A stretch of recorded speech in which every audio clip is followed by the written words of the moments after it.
ಬೆಳಿಗ್ಗೆ ಎದ್ದ ತಕ್ಷಣ ಫಸ್ಟ್ ಥಿಂಗ್ ನಾವು ಸಾರಿಸಿ ಆಮೇಲೆ ರಂಗೋಲಿ ಹಾಕಿ ಆಮೇಲೆ ಮಿಕ್ಕ ಕೆಲಸಗಳನ್ನು ಮಾಡ್ತಿದ್ವು.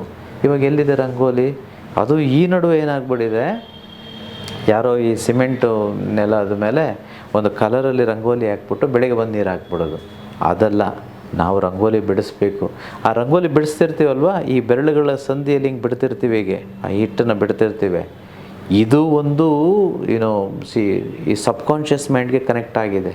ಪ್ರತಿಯೊಂದು ಟಚ್ ಅಲ್ವಾ ಈ ಫಿಂಗರ್ಸಲ್ಲಿ ಎಲ್ಲವೂ ಕನೆಕ್ಟ್ ಆಗಿದೆ ಯೂನಿವರ್ಸ್ಗೆ. ಸೊ ಹಾಗಾಗಿ ಅದು ಯಾರು ಬಿಡ್ತಾರೋ ಅವರಿಗೆ ಅನಾರೋಗ್ಯದ ಸಮಸ್ಯೆಗಳಿರೋದಿಲ್ಲ. ಅವರಿಗೆ ಲಕ್ಷ್ಮಿ ಅಂತ ಮನೆಗೆ ಬರ್ತಾಳೆ, ನೆಲೆಸಿರ್ತಾಳೆ. ಸಿಂಧೂರ ಅಂತಂತ ಹೇಳಿದೆ, ಯಾಕೆ ಸಿಂಧೂರ ಇಡೋವಂಥದ್ದು? ಆಜ್ಞಾ ಚಕ್ರ ಇಲ್ಲಿರೋವಂಥದ್ದು. ಹೆಣ್ಣು ಮಕ್ಕಳು ವಿಶೇಷವಾಗಿ ಇಲ್ಲಿ ಮುಟ್ಕೊಳ್ತಾ ಇರಬೇಕು. ಯಾರೆಲ್ಲ ಈ ಸಿಂಧೂರ ತೆಗೆದುಕೊಂಡು ಇಲ್ಲಿ ಇಟ್ಕೊಳ್ತಾರೋ, ಇಟ್ಟ ತಕ್ಷಣ ಒಳಗಡೆ ಇರುವಂಥ ಚಕ್ರಗಳು ಆ್ಯಕ್ಟಿವೇಟ್ ಆಗುತ್ತೆ, ವಿಶೇಷವಾಗಿ ಆಜ್ಞಾ ಚಕ್ರ. ಯಾರ ಮನೆಗಳಲ್ಲಿ ತುಳಸಿ ಗಿಡ ನೆಡೋದಿಲ್ವೋ ಅಥವಾ ತುಳಸಿ ಪೂಜೆ ಮಾಡೋದಿಲ್ವೋ ಅಂಥವ್ರ ಮನೆಗೂ ಲಕ್ಷ್ಮಿ ಬರೋದಿಲ್ಲ.